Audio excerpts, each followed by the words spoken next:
on the real estate investing side. What are you working on there? Look like some small multis along with some vacation homes, that sort of thing. Yeah, so the small multis are I'd say my best performing asset. It's funny, I started with the small multis and then I thought I would branch out into the vacation homes thinking it might be better and it was actually worse. So I'm sort of exiting that path. I mean, I think all of us who do real estate, you try to find something that works and then you try to improve on it. And sometimes it doesn't and sometimes it doesn't, Oh right? yeah. So we ended up going back toward where we started. I guess we just got lucky on our first one. If you're a real estate agent earning $200,000 a year and you want to grow your passive income, this show is for you. Learn secrets other agents use and hear from experts in our field who will guide you on your journey to investing in assets like apartment communities so you can take your commissions and turn them into cash flow. Here's your host, Randall. Let's dive in. All right, welcome back. I have an awesome guest for you today. Her name is Kate Lynch. She is currently the managing partner at Estate Barrels. So very interesting career. We talk about how she started investment banking, got out and needed to buy some of her time back. She had kids and she wanted to get out of investment banking. It wasn't conducive to her raising her three kids.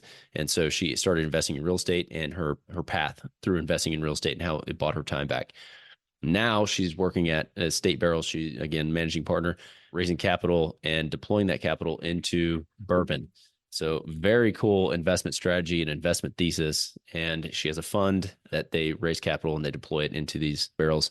So we talk about that quite a bit. You're going to get a lot out of the episode. I know I did. If you are interested in investing in bourbon, you can definitely reach out to Kate. Her contact information is going to be in the show notes as well. If you would, go on, rate and review. If you leave even just a one-word comment in the podcast review, that helps us a ton. Get awesome guests just like Kate. So let's jump in and talk about some bourbon. Here we go. Hey, Kate, awesome to have you on the show today. Thanks for joining me. I am excited to dive in and talk to you about all things investing, your experience, and just kind of dive in and talk bourbon, essentially. I think that's where we're going to get to. Yeah. Yeah, thanks for inviting me. I love talking about investments, so I'm glad to have a conversation with you. Fantastic. Just as a way of background, real fast, if you would tell us, I know you were in investment banking. So tell us a little bit about where you got started and then how you transitioned into not only real estate investing, but also where you are now with Estate Barrels. Sure. I'll try to make it quick. I think probably like a lot of other people who get into a professional job, I had a job that starting out, I absolutely loved. It was exciting. As a Wall Street investment banker, I was working 80 to 100 hours a week. I was advising the CEOs of banks that were buying other banks or raising tens or hundreds of millions of dollars of capital. It was a fun job. It was intellectually stimulating. And I thought I would love it forever. Because I was working so hard, I didn't have much of a social life. And I didn't get married until I was almost 40 years old. And we had three kids in the 4 years after we got married.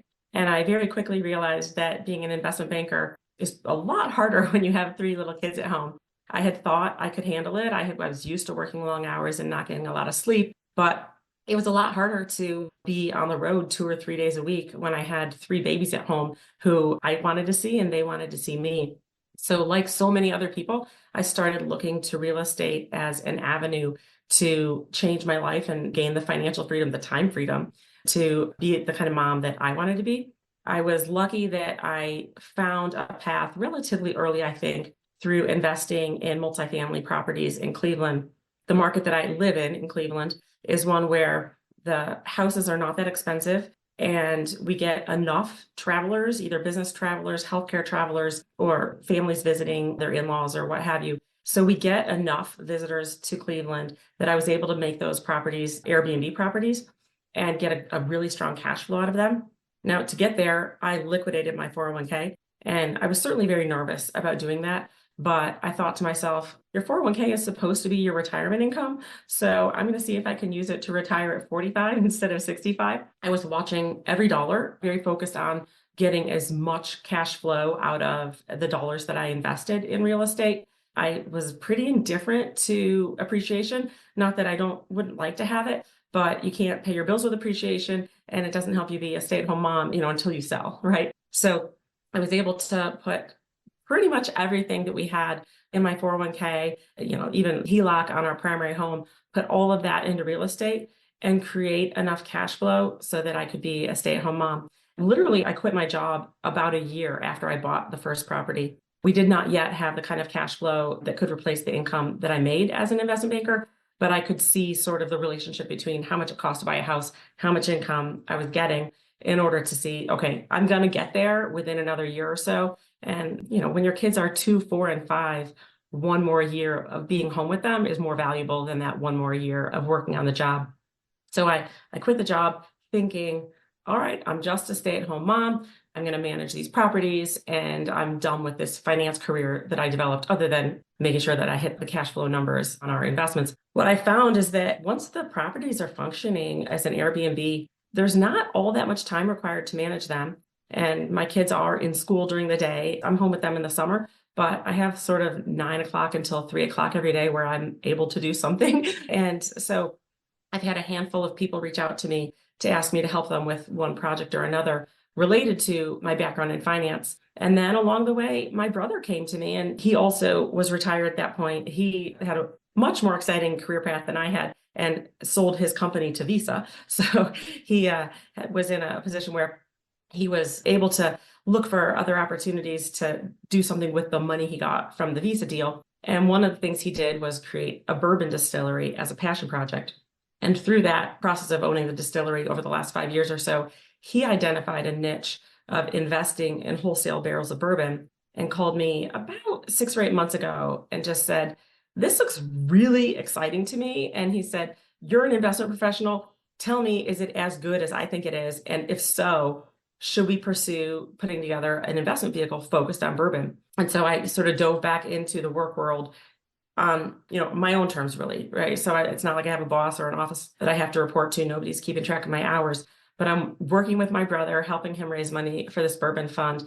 And I just love it. And it's so much more rewarding to be in this position where I really have the flexibility to spend my time where I want.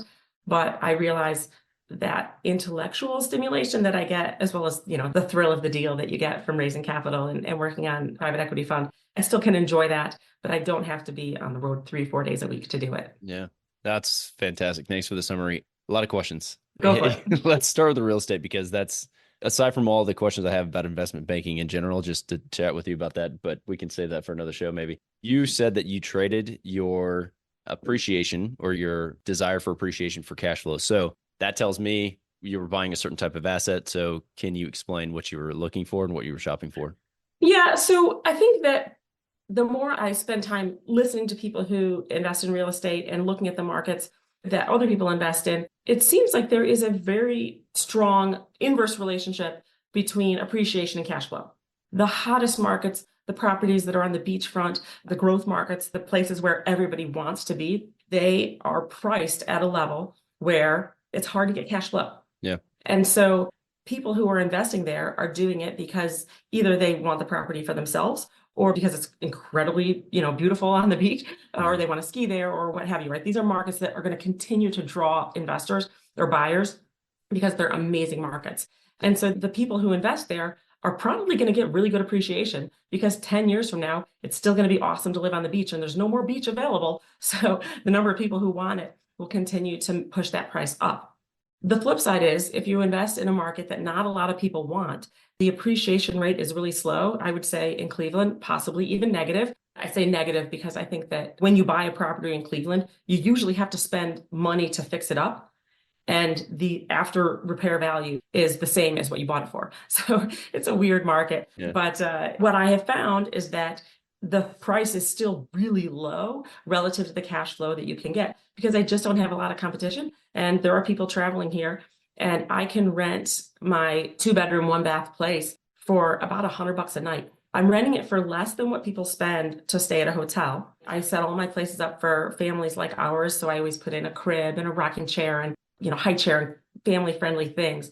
A family that has kids can travel here. They can put the kids to bed, and then mom and dad can go watch a movie while the kids are sleeping. Like when we travel and we stay at a hotel, my husband and I are like, we're looking at each other in the dark in the hotel room. It's not much fun staying in a hotel room with babies who go to bed at 8 o'clock. And you have to be really quiet so you don't wake them up, and you maybe, tiptoe out to the balcony if you're lucky enough to have one, right? It's such a different scenario. So the properties here, they're so cheap that I can rent them for $100 a night and make money. And it's cheaper for the client, the traveler, than staying at a hotel. And my own point of view, as we've thought about, for example, the potential recession coming and slowing down travel, is my places are still cheaper than a hotel and better than a hotel. So even if there was a slowdown in the economy, I would think that since they cost less than a hotel, there's going to be some people traveling to Cleveland. They'll find those properties and it should still do well. They rent really consistently. My cash flow definitely fluctuates. We get a lot more money in the summer than we do in, January and February when it's freezing cold. But even at $50 a night, that's still $1,500 a month. For a triplex, that's $4,500 a month. And my mortgage is $800 a month. Right? Yeah. So $50 a night, I make money. And I probably average around $100 a night for the whole year. Yeah. That's fantastic. Okay. So let's talk then, because I thought you were going to say C-class property or some kind of, because no. Okay. Because there is a trade-off. I see what you're saying, though. You're talking about market specifically. You're not going beachfront. You're not going to some Miami or San Francisco market or something. Yeah. And I've heard other people, like, for example, in a Washington, D.C., they can buy a C property and do really well with it because it's such a ridiculously expensive market. You can still get enough money from the rent on a C property to pay for it. In Cleveland, a C property is pretty hideous. And when we were first looking at houses to buy, we went to see some of those properties that, you can literally find a house for sale in Cleveland for like $40,000. We went to see one where there was an open house scheduled, and my husband and I showed up to go to it. And the agent literally tried to open the front door, and there was a person asleep on the floor. He had to push the person like with the door to get the door open. And he was like, come on in. And they knew we were coming. He's like, come on in, just step over this woman and her child. And I was like, yeah, no, I don't think that's the kind of, I'm not going to literally step over people to pursue my investment goals. And for people who are looking in Cleveland, I think you have to see the property yourself.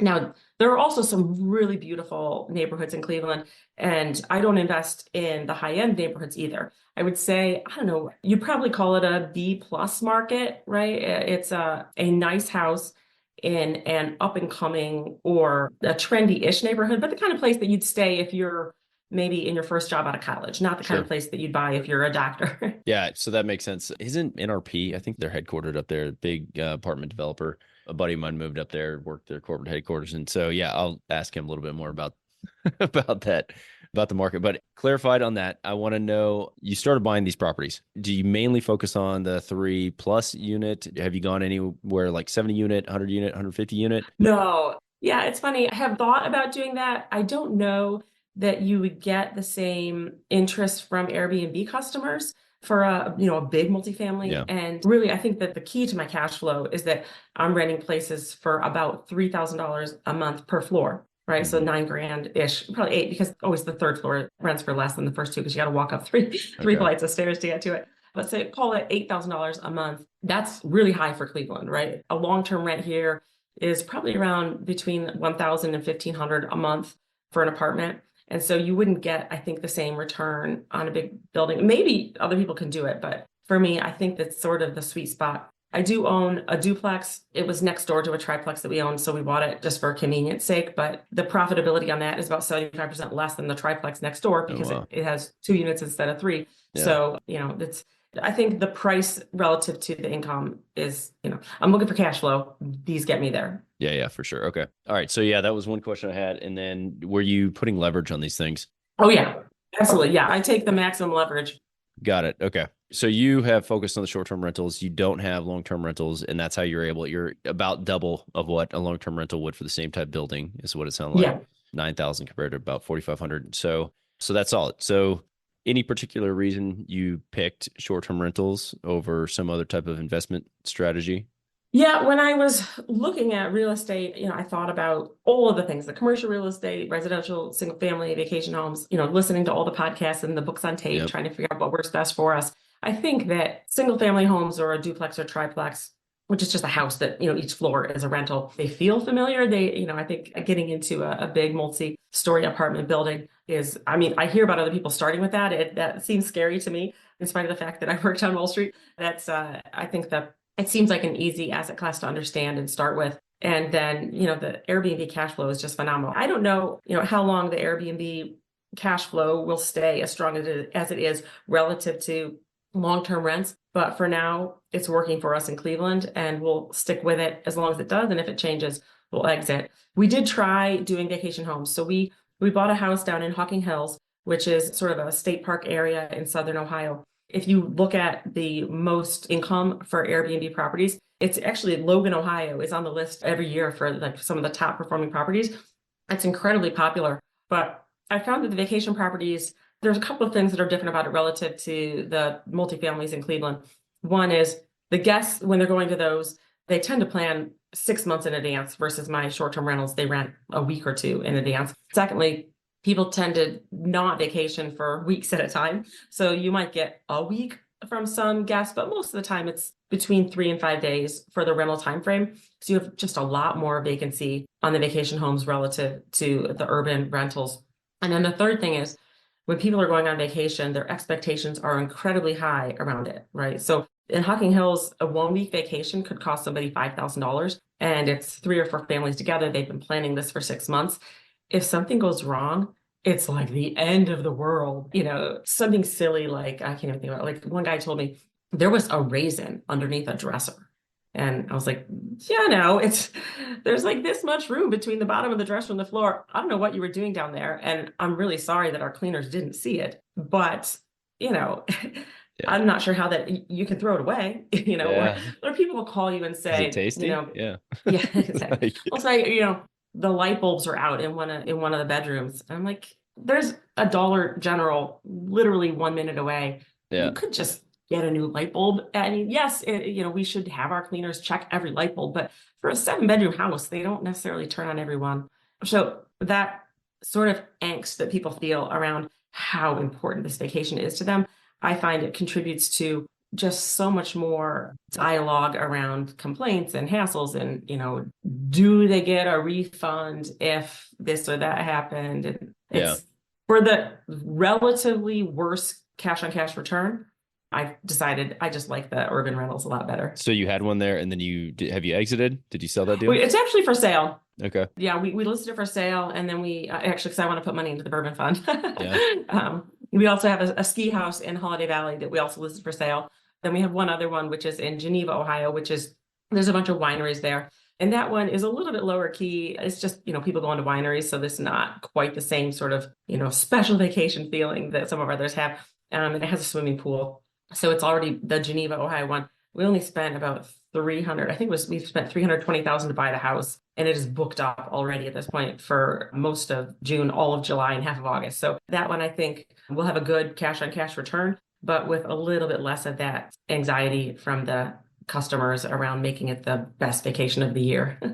Yeah, there are a bunch of wineries close to San Antonio where we are in Fredericksburg, and a lot of people use those, and I know they're killing it up there. So you said something that I guess I don't distinguish between the two, and you clearly are, between short-term rentals and vacation rentals. So short-term rentals, are you doing like nurses, or are you doing people who are staying for a month at a time, or what's typically the length of stay for your guests?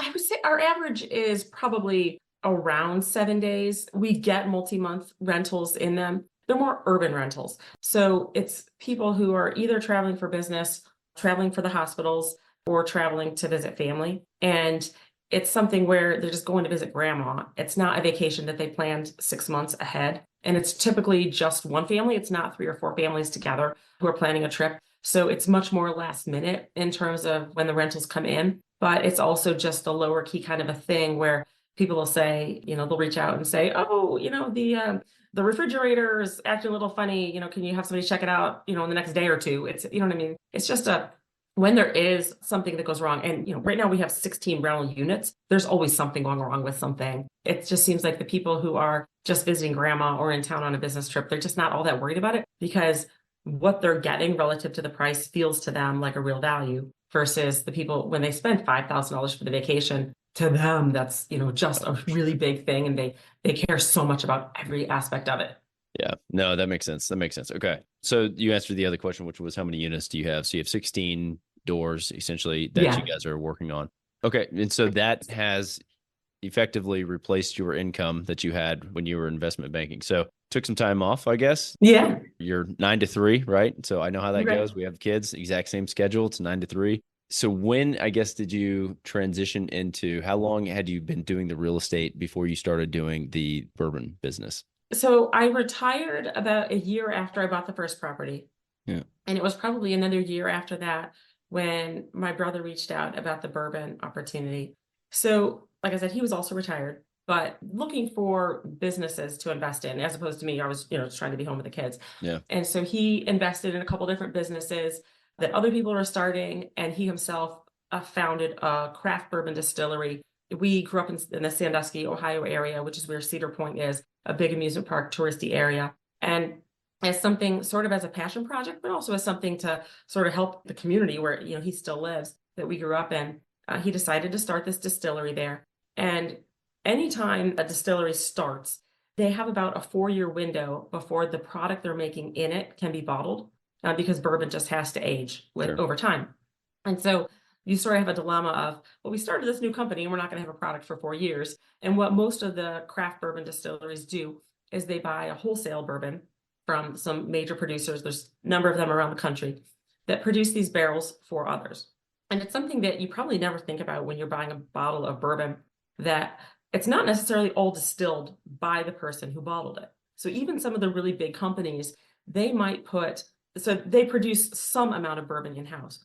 And then they supplement the stuff they produce themselves by buying a product that's wholesale from other distilleries that have either more than they need or that produced it specifically to sell to others. And they just blend it together with their specific recipe. And you have no idea if 50% of it, 80% of it, or 0% of it was distilled by the person who bottled it. Really, the bottling is sort of like a branding thing, right? So for my brother's distillery, he bought about 300 barrels to start bottling over the next couple of years. And in 2021, he paid about $600 per barrel. And last year, the brokers that he was working with they asked him, do you want to sell some of those? They're selling for about $3,600. And he was like, I bought these for $600 in 2021, and now I can sell for $3,600. That's incredible. Why did they go up like that? Well, we talked about it, and I, considered, is it just an anomaly? That they went up. If you buy a share of stock, somebody tells you, I bought XYZ stock and it tripled over the last year. You'd probably not think, oh, it's probably going to triple this year too, right? Yeah, it's just the fact that they got lucky, right? And so my first thought was, did he just get lucky in buying something that went up in value really rapidly? Or is there something that is sustainable in this? And we found it was a combination of both answers, right? So the reality is demand for bourbon has been growing at a double-digit rate over the last 10 years or so. So the price has been going up because there's more and more demand for the product, and also inflation and all the other reasons why prices go up. But the more interesting aspect of it to me is that if you buy new make bourbon when it's first distilled and you hold it for 2 years or 4 years, it's a different product than you started with, right? And so I like to equate it to, if you buy a newborn pig, it costs a lot less than buying a fully grown hog, because the fully grown hog can be turned into bacon and the newborn pig isn't worth, you can't make much bacon out of that. So the difference for the pig is time, as well as you have to feed it and house it and care for it. With the bourbon, you just wait. So those barrels, the liquid that goes into them is a clear liquid. It has a very strong smell and a very harsh taste. Over the course of a couple of years, the oak barrels that they sit in flavor it in the same way that a tea bag flavors hot water. Yeah. And so it begins to take on a really amazing taste that people want to bottle and drink. So 4-year aged bourbon, by definition, is more valuable than new make bourbon. So today, the price of a new make barrel in Kentucky is around $1,300 per barrel. And the price of a 2-year barrel today is $2,600. So that suggests that if you just buy today and prices don't move at all, you double your money in 2 years.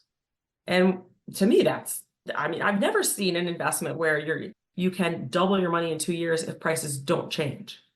Yeah. But prices may change up. And prices have been going up, right?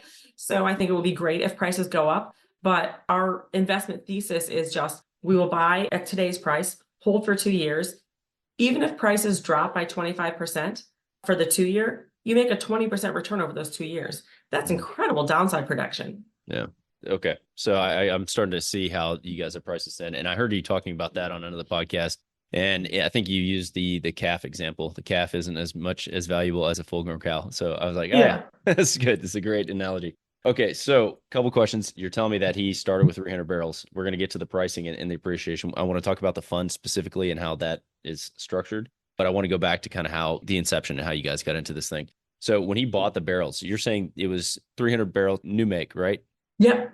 Okay, so they already had the bourbon inside. It wasn't just the barrels. Oh yeah. It's Yeah. barrels of bourbon. Yeah. Okay. Because I know you can sell the cask, right? You can sell those and still make money on those. Is that correct? People do that, yes. The bourbon can only be made in a brand new barrel. The Scotch barrels can be used more than once. Scotch is made in barrels that are used over and over again. So again, using the analogy of hot tea, if you were to use the same tea bag over and over again to make your tea, you'd have to soak it longer and longer to get good flavor out of it, right? So that with bourbon, you can only use a brand new barrel to make bourbon. And that's why you only need a couple of years for it to get a strong flavor. Yep. Whereas a really good Scotch is typically like an 18-year or 25-year Scotch, right? That makes sense. Okay. So yes, there is a market for the barrels later, but not for bourbon. People, like, for example, make wine out of, in the barrels that were previously used for bourbon. But the barrels that he bought, he was not buying them for investment. He was buying them to bottle the product in his distillery. Mm-hmm. And he did, bottle most of it. But, as part of his role in owning this distillery, he's constantly in touch with the brokers, talking about, what they have for sale and what they're buying. And so as they started saying to him, hey, the demand is just so strong. You had bought some of these barrels, 4 years ago. They know what he owns. And they'd say, would you ever think about selling some of them and giving him prices? And that's what really opened his eyes to the appreciation opportunity in that space. And he did sell some of them just because he thought, why not, take those big gains. And also his distilleries at a point now where they are producing enough of their own bourbon that they have enough to bottle just, their own product. But I think this opportunity was just something that he sort of learned about without expecting to. And then looking back at what the stock market did over the last 3 to 4 years and the amount of, volatility, he called it the roller coaster that, he had sold his company to Visa and had a big chunk of money in the stock market and was like, oh, it's down 20%. Now it's up 20%. And just said, he just was unhappy with that. And so decided to pursue the fund as a way the bourbon fund, as a way to get what we believe will be predictable appreciation over time. If the pricing stays where it is now, then we're talking about 30 or 40% annual rates of return. But even if the pricing of the bourbon barrels was to drop, like I said, by 25%, that's still a 20% annual rate of return. And that feels a lot more interesting to us than having money in the stock market, where any stock you buy, I would argue, is just as likely to be down 10% a year from now as up 10% a year from now. You buy it hoping it's up 10% or up more than 10% a year from now. But Wall Street is so efficient that a small announcement like this, CFO got a DUI, all of a sudden your stock's down 10%, or, there's some bad event that happens in the industry. For these bourbon barrels to not appreciate in value, something really crazy has to happen, because they are aging over time, giving them more intrinsic value that offsets even if the market demand slowed down, the intrinsic appreciation should offset anything that's happening on the market side. Yeah, that makes sense. And I know from listening to Rick talk about it on the other podcast, he was mentioning how the markets worldwide still aren't completely opened up. And so, yeah, there's a lot of room for growth there. But I want to get into the actual fund itself. Okay. So tell me about the fund. I mean, you just mentioned I kind of want to talk about downside risk and some of the risk in general associated with investing in bourbon. But I kind of want to understand for myself, is the fund tied at all to the distillery? Yeah, the distillery. Is it? No. Okay, so you guys are literally just housing barrels. That's right. Thesis. Okay, so you're acquiring not even housing. Okay. So it's more like a commodity investment in the sense that, so there's a wholesale distillery that produces them, and then they actually hold the barrels in their own, it's called a rick house. So everything they produce goes to their rick house.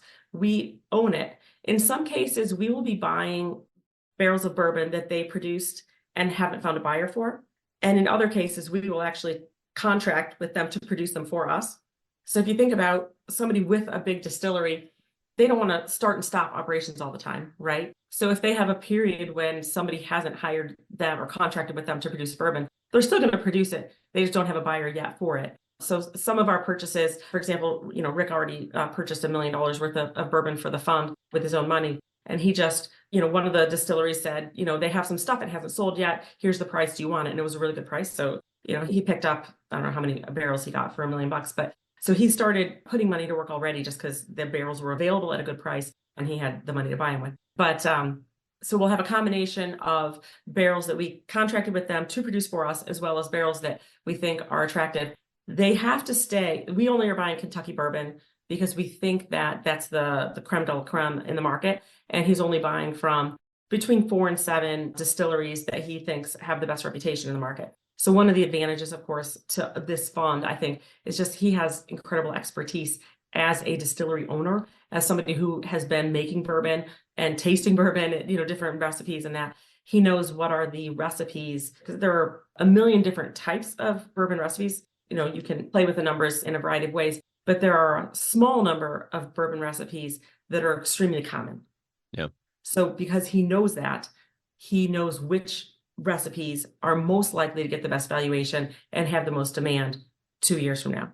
So we will own that bourbon the same way if you were investing in gold, you would own the gold, but you don't take in most cases, you don't take possession, or if you were investing in oil or some other commodity, right? So that commodity-like aspect of it is really cool because ultimately we don't touch it. We just own it, and then we will sell it to another buyer. And we are planning to sell at year 2. We've seen that the most rapid appreciation comes between time 0 and year 2. And at that point, the big distilleries, as well as the craft bourbon distilleries, they at that point, they have a sense for how much they want to fill their pipeline, right? Looking 4 years out, they don't necessarily know how much they want to bottle. But when they're within 2 to 3 years, when the bourbon's within 2 to 3 years of age, it starts being acquired by those folks. So we'll sell to those kind of groups, and we're not betting on any particular brand. We're just buying this wholesale product, and then we'll sell it to somebody who wants it, whether it is, as you mentioned, an international buyer. There are international companies that acquire U.S. Kentucky bourbon and bottle it in their own country. Some of them will buy bottled stuff here. And then as well as, we could be selling to any of the craft bourbon distillers. There are hundreds of them, or to one of the major bottlers that just needs to supplement. Okay. All right. So that cleared that up. I love this. I love just chatting about this. Okay. So you guys are housing it. They're housing it there. So you're really you have it out there. I would liken it to on the real estate side. There are a lot of funds that popped up, PE guys that were going out and just raising capital and deploying that capital into specific operators, right? Okay, This operator needs, $5 million chunk. I'm going to select $5 million into their deal. It'll be in a tick structure, and boom, that's kind of a setup that some guys were using. And so you guys are betting on the operator. In essence, the distiller is the operator. It's a wholesale. Yeah. I think it's more of, so we're betting on the demand for bourbon. Okay. Without picking a brand. Yeah. Right. But so you're picking the recipes.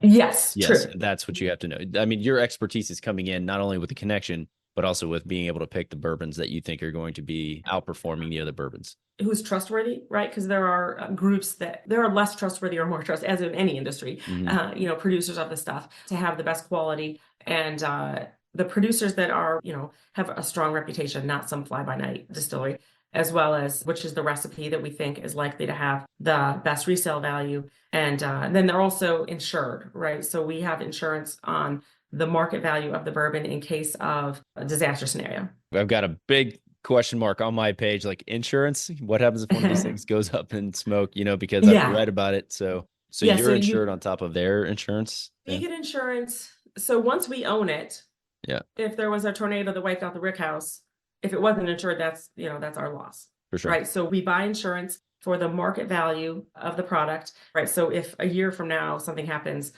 it's insured at the value that it would have had at that time, even though we, it didn't ever sell it. So you still would get appreciation on your insurance. Similar to, I guess, on your house, right? In theory, you could probably insure it for market value versus your resale value against theft, acts of God, that kind of stuff. You can't insure against a market value loss, but you can insure against it being damaged or destroyed. All right. So then let's talk, I guess, about how the fund is structured. So again, I'm an agent. A lot of agents listening to this. I'm a real estate investor. I'm making some money. I'm like, hey, I want to put some money into some alternative assets. I just heard Kate talk about bourbon. What kind of returns am I getting if I'm investing some dollars into this bourbon fund? Yeah. So the bourbon industry overall is booming. And we think that the international market creates a huge opportunity for continued growth in this space. Bourbon is much smaller than Scotch in terms of the market size. And a lot of people, think that in particular the Chinese and Indian markets where people are drinking scotch right now, once they start being introduced more to bourbon, that they will switch, much as people in the US, there's been a shift toward bourbon from some other products, both because it's a good tasting product and also because it ages more quickly, is less expensive, and has a little bit of the cachet of being the American product, like blue jeans and baseball, right? The problem is that for somebody who wants to get in on the bourbon boom and make money from it, there are not a lot of ways to do that, because there's not a big publicly traded company that only is investing in bourbon. There are a number of spirits companies, but they're in a bunch of industries. So they might have beer and wine and bourbon. So you're not necessarily making money from the bourbon boom by investing in a publicly traded company. Unfortunately, this ridiculous appreciation that has occurred over the last 10 years has created some really terrible online bourbon investment sites that are, I'm shocked at the way they're gouging their customers. When I first started researching this as an industry, one of my first questions to Rick was, isn't somebody else already doing this? And I, just Googled, I want to invest in bourbon, and I'll pop, 5 or 6 different websites where you can invest in bourbon. And the websites will say, the value of bourbon has quadrupled over the last X number of years, and you should invest in it with us. And then I signed up for the websites and read and got, started getting the data.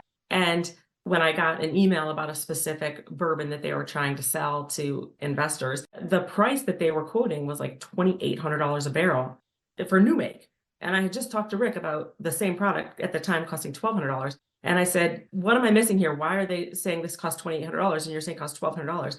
And he said, they're just gouging customers. They're telling these poor investors that they're helping them invest in bourbon. Can you imagine if you're buying a share of stock and your broker doubled the price that he charged you from the market price? And stock prices are transparent. You can look on Google and find out the price of any stock. Unfortunately, you can't look on Google and find the price of a barrel of bourbon. In particular, you have no idea what's the mash bill, who's the producer, what state is it in, how many months old is it. So while Rick has every month a broker pricing sheet, much like any fixed income broker would have, that lists out this barrel, this producer, this many months old, this is their mash bill, et cetera. So he has developed a real, knowledge about how much should a 8-month barrel be valued at relative to an 18-month barrel. Your average retail investor has zero access to that information. And not even investors, anybody who's not actively buying and selling bourbon, there's no way for them to really get that information. I can't get it other than through Rick. So if you Google investing in bourbon, you'll find immediately some of those websites. And I'm surprised that it's legal for them to sell investors a product at that much of a markup. But apparently it is, because they're still doing it.